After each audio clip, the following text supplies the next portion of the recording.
વાલા મિત્રો, ઈશ્વર આપણને કદી મૂંઝવણમાં નાખતા નથી. તે પોતાના વચન મારફતે સ્પષ્ટ રીતે વાત કરે છે. દરેક સમયમાં ઈશ્વર આપણને વિશ્વાસુ રહે છે અને તે ઈચ્છે છે કે આપણે પણ હંમેશા તેમને વિશ્વાસુ રહીએ.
નમસ્કાર દર્શક મિત્રો, આશાવાન સ્ત્રીઓ કાર્યક્રમમાં આપ સર્વનો હું આવકાર કરું છું.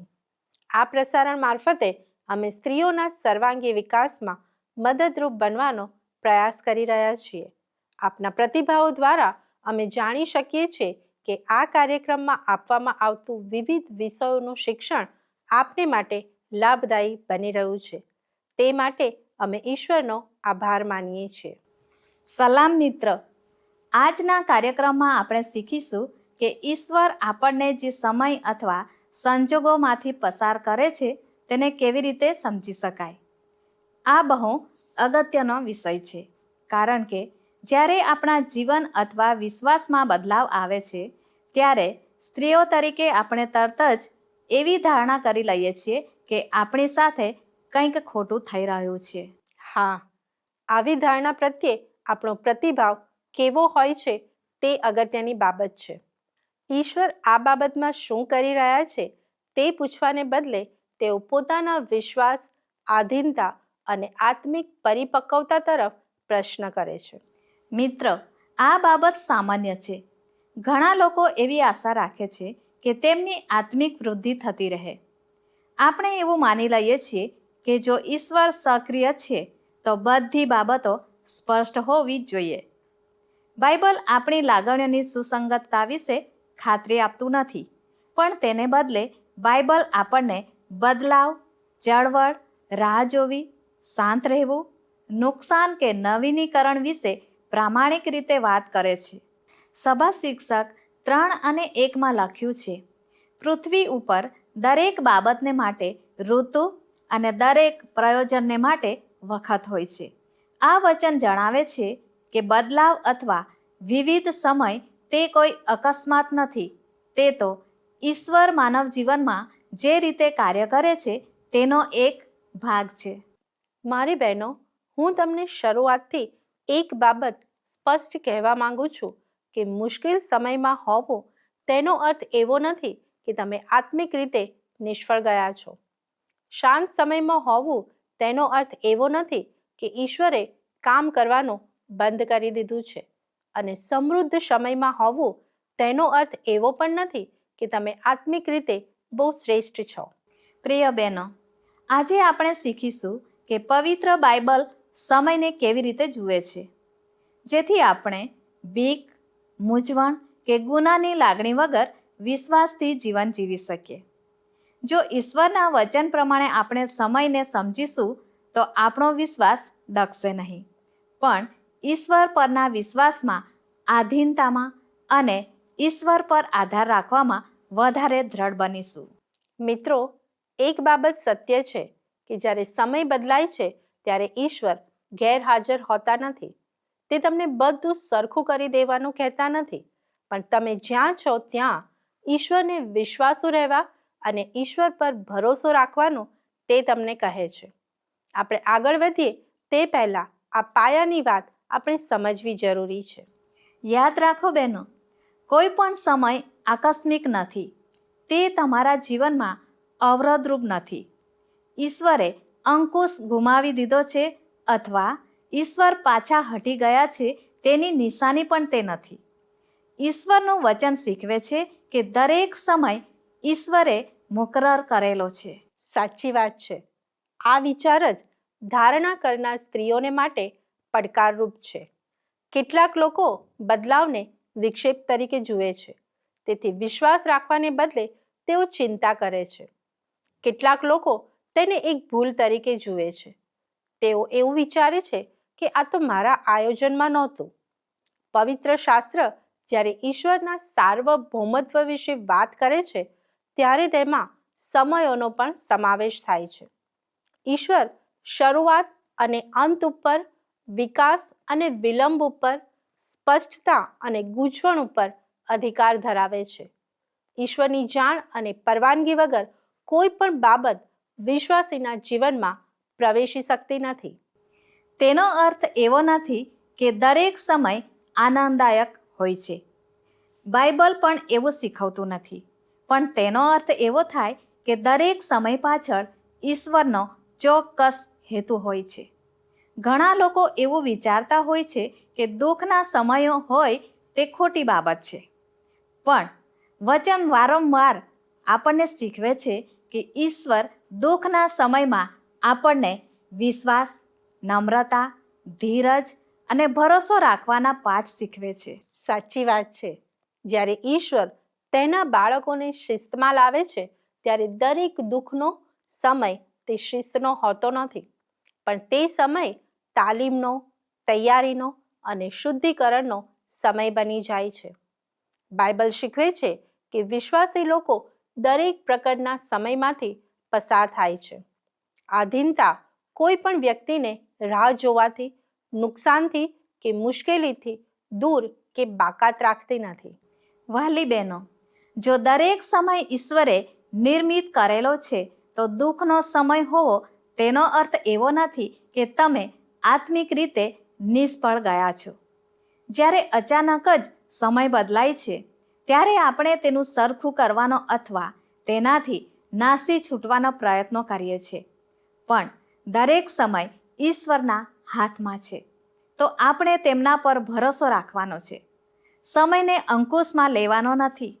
ઈશ્વર પર ભરોસો રાખવો એટલે જ્યારે આપણને સ્પષ્ટ દોરવણી ના મળે ત્યારે પણ ઈશ્વર કાર્યરત છે તે યાદ રાખવું અને તાત્કાલિક પરિણામની માંગણી કરવાને બદલે ઈશ્વરના સમયને આધીન થવું. સમયનું સંચાલન કરવાને બદલે તે સમયમાં વિશ્વાસથી જીવવું તે જ આપણી જવાબદારી છે. મારી બહેનો, ઈશ્વરનું વચન કદી એવું શીખવતું નથી કે આપણી લાગણીઓને ધ્યાનમાં રાખીને સમયની વ્યાખ્યા આપવી. નિરાશાનો અનુભવ થવો તેનો અર્થ એવો નથી કે તમે ખરાબ સમયમાંથી પસાર થઈ રહ્યા છો. એ જ રીતે પ્રેરણાદાયી લાગણી થવી તેનો અર્થ એવો પણ નથી કે તમે સારા સમયમાંથી પસાર થઈ રહ્યા છો. બાઇબલ લાગણીઓને ગંભીરતાથી લે છે, પણ તેને અધિકારયુક્ત ગણતું નથી. લાગણીઓ આપણી અંદર શું ચાલી રહ્યું છે તેને જાહેર કરે છે, પણ તે ઈશ્વરના હેતુને સમજાવી શકતી નથી. ઈશ્વરનું વચન ઈશ્વરની હાજરીની સરખામણી લાગણીઓની તીવ્રતા સાથે કરતું નથી. જ્યારે આધીનતા આવે છે ત્યારે વિશ્વાસ વૃદ્ધિ પામે છે. દરેક સમય ઈશ્વરના સમય અને હેતુ પ્રમાણે આગળ વધે છે, આપણી લાગણીઓ પ્રમાણે નહીં. પ્રિય બહેનો, પવિત્ર શાસ્ત્ર આપણને યાદ કરાવે છે કે દરેક સમયની શરૂઆત હોય છે, તેનો મધ્યભાગ હોય છે અને તેનો હેતુ પણ હોય છે. કોઈ પણ સમયની શરૂઆત આપણને કહે છે કે ઈશ્વરે કાર્ય કરવાનું શરૂ કર્યું છે, પણ કાર્ય પૂરું થઈ ગયું નથી. તેથી પરિપક્વતાને લીધે જો શરૂઆતમાં જ આપણે ગૂંચવણમાં પડીએ છીએ તો સમય જે રીતે કાર્ય કરે છે તે વિશે આપણે ગેરસમજ કરીએ છીએ. આત્મિક શરૂઆત અને આત્મિક પરિપક્વતા બંને તદ્દન અલગ બાબતો છે. શરૂઆત અગત્યની છે, પણ તે નાજુક હોય છે. ઈચ્છા મહત્વની છે, પણ ફક્ત ઈચ્છાથી જ ધીરજ ઉત્પન્ન થતી નથી. જો આપણે ધાર્યું હોય તેટલી ઝડપથી બદલાવ આવે નહીં તો નિરાશા સાંપડે છે. પણ વચન આપણને શીખવે છે કે કોઈ પણ બાબતની શરૂઆતને ઈશ્વર એક આમંત્રણ તરીકે ઉપયોગમાં લે છે, મૂંઝવણ તરીકે નહીં. ઈશ્વર કોઈ વ્યક્તિને કામ પૂરું કરવા તરફ નહીં પણ આધીનતા તરફ દોરે છે. મિત્રો, બાઇબલ અનુસાર વૃદ્ધિ ધીમે ધીમે થાય છે અને સતત આધીનતા તેને આકાર આપે છે. વિશ્વાસુપણું શીખવું પડે છે, તેને ડાઉનલોડ કરી શકાતું નથી. ઉત્સાહી બનવાથી નહીં પણ ધીરજ રાખવાથી પરિપક્વતાનો વિકાસ થાય છે. તે બતાવે છે કે ઈચ્છાની કસોટી થાય છે, આધીનતા માટે કિંમત ચૂકવવી પડે છે અને લાગણીઓ હંમેશા વિશ્વાસ ઉત્પન્ન કરતી નથી.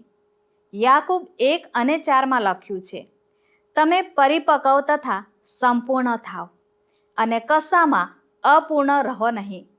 માટે ધીરજને પોતાનું કામ પૂરેપૂરું કરવા દો. મારી બહેનો, જે સ્ત્રીઓ પોતાના અંગત જીવન વિશે વધારે પડતી જાગૃત છે, તેઓ પોતાની ઈચ્છા અને વ્યવહાર વચ્ચે સમતોલન રાખવાનો પ્રયત્ન કરે છે. પણ શાસ્ત્ર તાત્કાલિક સમતોલન વિશે ખાતરી આપતું નથી. તે વચન આપે છે કે ઈશ્વર પોતાનું કામ પોતાના સમયમાં પૂરું કરશે. બાઇબલ શીખવે છે કે જ્યારે વૃદ્ધિ થાય છે ત્યારે વિરોધ પણ થાય છે. તેમાં નિરાશા, બીક, વિક્ષેપ અને થાકનો સમાવેશ થાય છે. આ વિરોધ ખાતરી કરાવે છે કે તમે ધીરજથી આગળ વધી રહ્યા છો. પણ પ્રશ્ન એ છે કે શું તમે ઈશ્વર પર ભરોસો રાખવાનું અને તેમને આધીન થવાનું ચાલુ રાખ્યું છે? વહાલી બહેનો, જ્યારે આપણે સમજીએ છીએ કે શરૂઆત એક આમંત્રણ છે, ત્યારે આપણે સંઘર્ષથી આશ્ચર્ય પામતા નથી અને મુશ્કેલીને નિષ્ફળતા તરીકે જોતા નથી. તે આપણામાં ધીરજ ઉત્પન્ન કરે છે. આપણે સતત વિશ્વાસુ રહેવાનું મૂલ્ય પણ સમજી શકીએ છીએ. તેથી આપણે બહુ સ્પષ્ટ રીતે સમજી લઈએ કે કોઈ પણ બાબતની શરૂઆત કરવી સારું છે. ઈચ્છાઓ ભેટ સમાન છે, પણ પરિપક્વતા સમય, આધીનતા અને ધીરજ માંગી લે છે.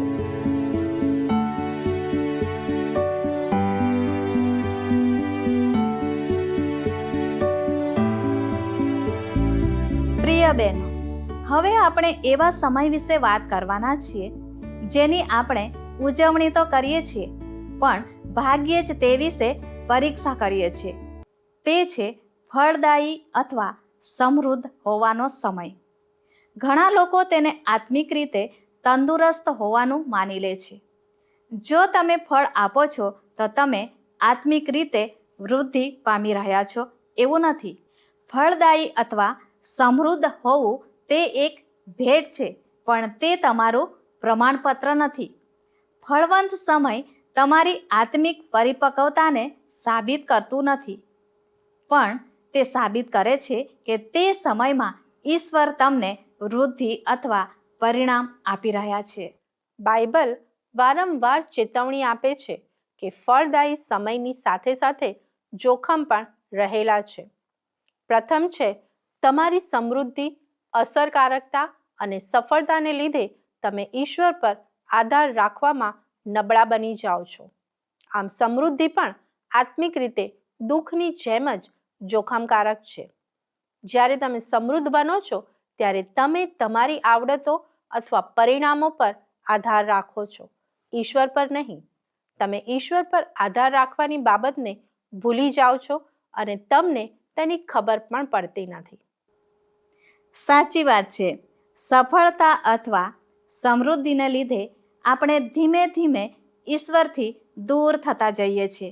તેની કોઈ અસર દેખાતી નહીં હોવાને લીધે આપણે જાત તપાસ પણ કરતા નથી. બાઇબલ ચેતવણી આપે છે કે સફળતા તમારી સાવધાની રાખવાની બાબતને ઓછી કરી નાખે છે. જ્યારે તમારું જીવન સમૃદ્ધ હોય ત્યારે પ્રાર્થના અને બાઇબલ વાંચન એક રોજિંદી ક્રિયા જ બની જાય છે અને તમારી નમ્રતા ઓછી થતી જાય છે. સફળતાનું બીજું જોખમ છે તમારી ઓળખ વિશે તમે અલગ રીતે વિચારો છો.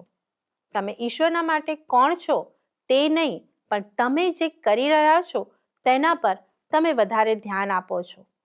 જેઓ સેવા કાર્યમાં આગળ વધે છે અને પોતાની જવાબદારીઓ સારી રીતે નિભાવે છે, તેઓના માટે આવું બને છે. તમારી ઓળખ ઈસુ ખ્રિસ્તના બાળક બની રહેવામાં છે, અસરકારક બની રહેવામાં જ નહીં, તે યાદ રાખો. ગલાતી 2:20 પ્રેરિત પાઉલ લખે છે, હવેથી હું નહીં, પણ મારામાં ખ્રિસ્ત જીવે છે. મિત્ર, સમૃદ્ધિનું ત્રીજું જોખમ છે માનસિક દબાણ. આપણે પોતાની સફળતાને જાળવી રાખવાના સખત દબાણ હેઠળ જીવીએ છીએ. તેને લીધે આપણે વધારે પ્રાપ્ત કરી લેવાની ઈચ્છા રાખીએ છીએ. દરેક બાબતને આપણે આધીન થઈ જઈએ છીએ. પણ ઈશ્વર પોતાની દીકરીઓને કદી એવું કહેતા નથી કે સમૃદ્ધ થવા માટે તમે ડાપણ, આરામ કે નમ્રતાનું બલિદાન આપો. ચોથું જોખમ છે સરખામણી કરવી. જ્યારે કોઈ વ્યક્તિ સફળ થાય છે ત્યારે અન્ય લોકો લઘુતા ગ્રંથિ કે પાછળ રહી જવાની બીકથી પીડાય છે. જે સ્ત્રીઓ સફળ થાય છે તેઓ પણ ઈશ્વર પર આધારિત રહેવાને બદલે પોતાની સરખામણી બીજાની સાથે કરે છે. કોઈ પણ સ્ત્રી સફળતાને કારણે આત્મિક બાબતોમાં બીજાથી શ્રેષ્ઠ બની શકતી નથી. બાઇબલ શીખવે છે કે ભરપૂરીપણામાં પણ આપણે નમ્ર રહેવાની જરૂર છે. સમૃદ્ધિ તમને આભારી ભાવ તરફ લઈ જનાર હોવી જોઈએ, પોતા પરના ભરોસા તરફ લઈ જનાર નહીં. સમૃદ્ધિનો સમય તમારી પરીક્ષા કરે છે કે તમે ઈશ્વર પર ભરોસો રાખો છો કે નહીં, અને તમે જે કરો છો તે ઈશ્વરને કારણે જ કરી શકો છો તે તમે માનો છો કે નહીં. ઈશ્વર જુએ છે કે તમારી આધીનતાના મૂળ ઈશ્વર પ્રત્યેના પ્રેમમાં છે કે પરિણામ પ્રાપ્ત કરવામાં છે. જ્યારે સફળતા જતી રહે છે ત્યારે તમારામાં જે બાકી રહે છે તે પ્રગટ કરે છે કે તમારો વિશ્વાસ ક્યાં છે. મિત્રો, તેનો અર્થ એવો નથી કે સમૃદ્ધિનો સમય ખરાબ છે. તે તો આશીર્વાદ છે. પણ બાઇબલ શીખવે છે કે આશીર્વાદને આપણે કાળજીથી માણવા જોઈએ. પુનઃનિયમ 8:17 અને 18 લખ્યું છે, અને રખેને તું મનમાં એમ ધારે કે મારી પોતાની શક્તિથી ને મારા હાથના સામર્થ્યથી મેં આ સર્વ સંપત્તિ મેળવી છે. પણ તું યહોવા તારા દેવનું સ્મરણ રાખ, કેમ કે સંપત્તિ મેળવવા સારું તને શક્તિ આપનાર તે જ છે. યાદ રાખો બહેનો, સમૃદ્ધિનો સમય તો આભારી બનવાનો, નમ્ર બનવાનો અને ઈશ્વર પર આધાર રાખવાનો છે. તે સમયે યાદ રાખો કે ફળ ઈશ્વર આપે છે, ફક્ત આપણા પ્રયત્નો નહીં. તેથી સમૃદ્ધિનો સમય તો આરામનો સમય નથી, પણ કારભારી બનવાનો સમય છે. આ સમય દરમિયાન તમે ઈશ્વરની સાથે કેવી રીતે ચાલો છો તે જ નક્કી કરે છે કે જ્યારે તમારો સમય બદલાશે ત્યારે તમે ઈશ્વરની સાથે કેવી રીતે ચાલશો. આવો પ્રાર્થના કરીએ. હે ઈશ્વર પિતા, તમે અમને આપેલા આશીર્વાદો માટે તમારો આભાર માનીએ છીએ ને આશીર્વાદોને માણવામાં અમે તમને ભૂલી ના જઈએ માટે અમને મદદ કરો. સફળતાનો સમય હોય કે નિરાશાનો સમય હોય, પણ તમારા પર આધાર રાખવા અમને સહાય કરો. અમારા વિશ્વાસને તમે મજબૂત કરો. ઈસુના નામમાં માગું છું. આમેન.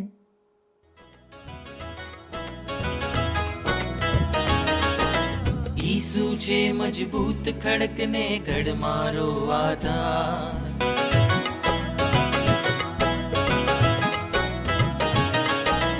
ઈસુ છે મજબૂત ખડકને ઘડ મારો આધાર. ઈસુ છે મજબૂત ખડકને ઘડ મારો આધાર.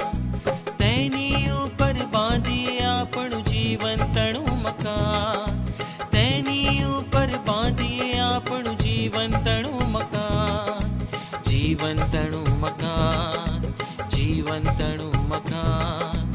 ઈસુ છે મજબૂત ખડકને ખડ મારો આધાર. ઈસુ છે મજબૂત ખડકને ખડ મારો આધાર.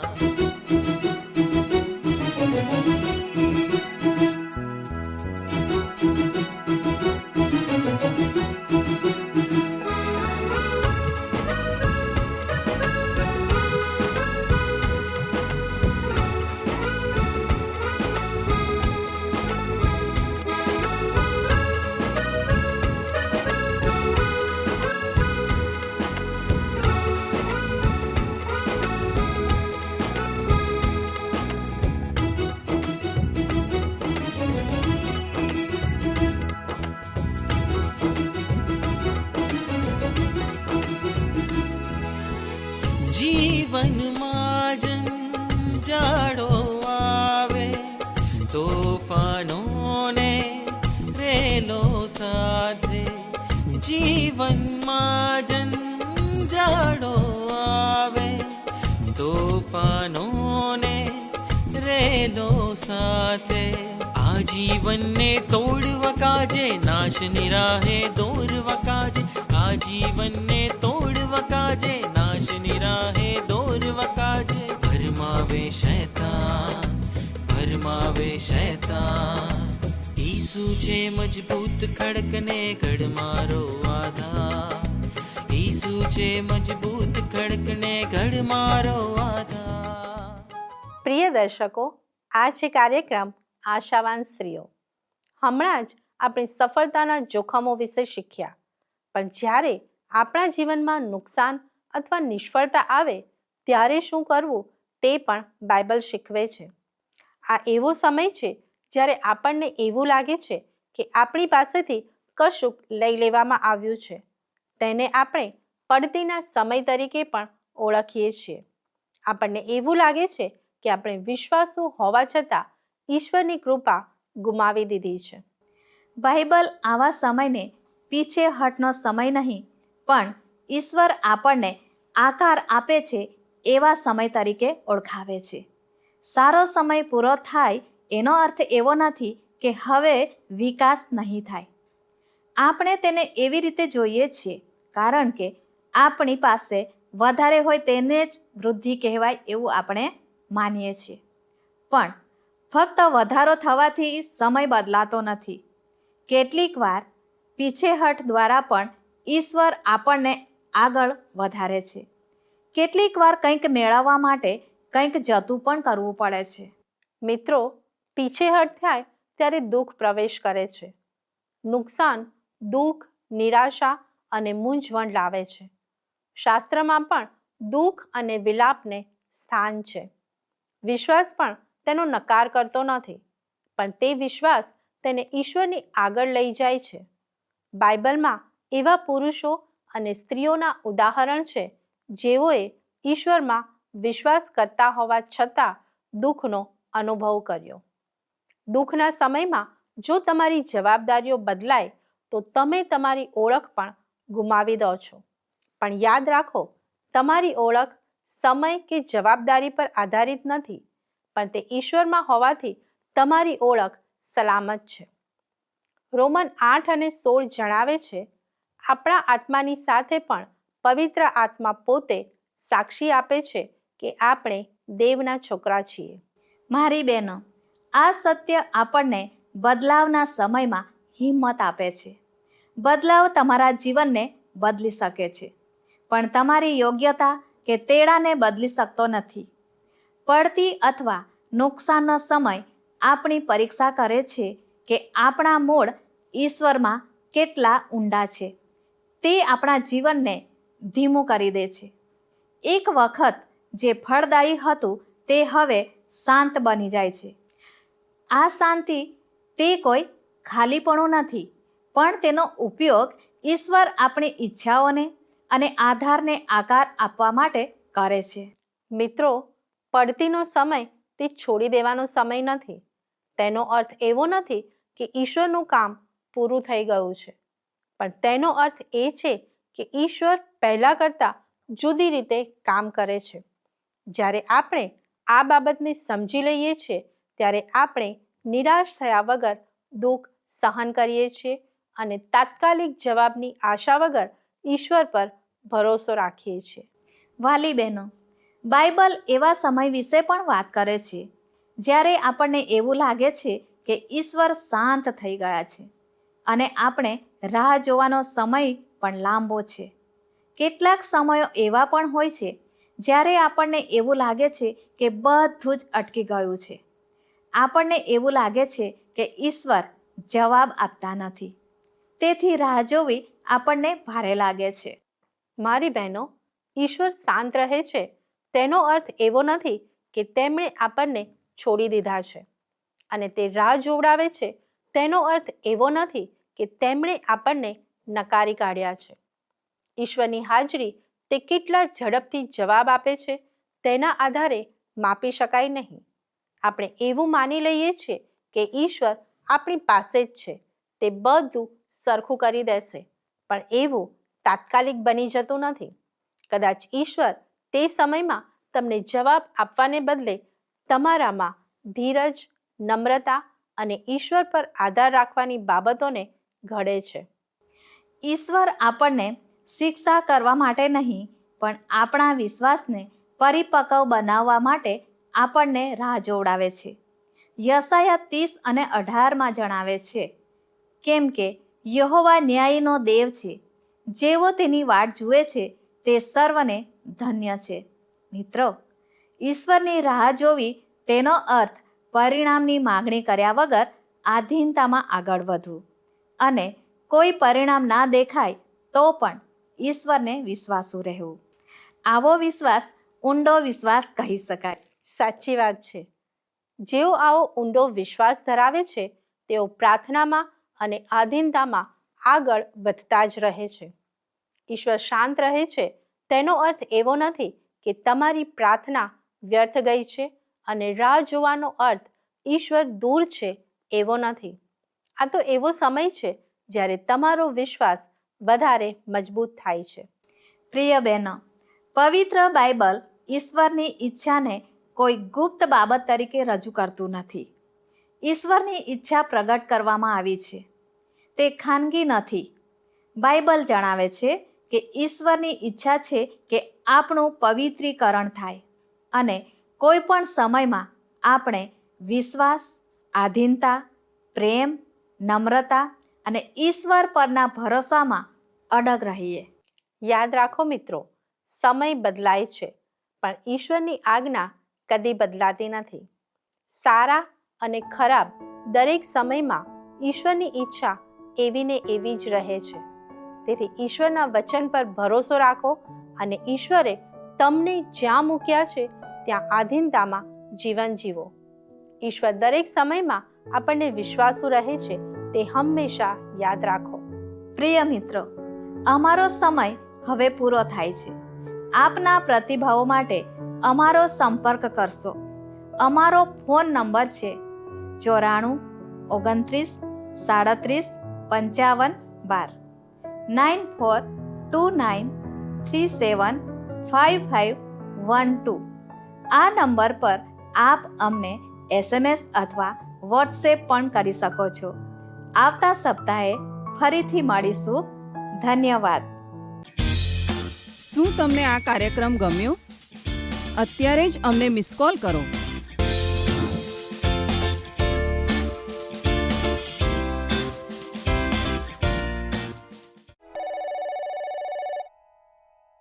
आशा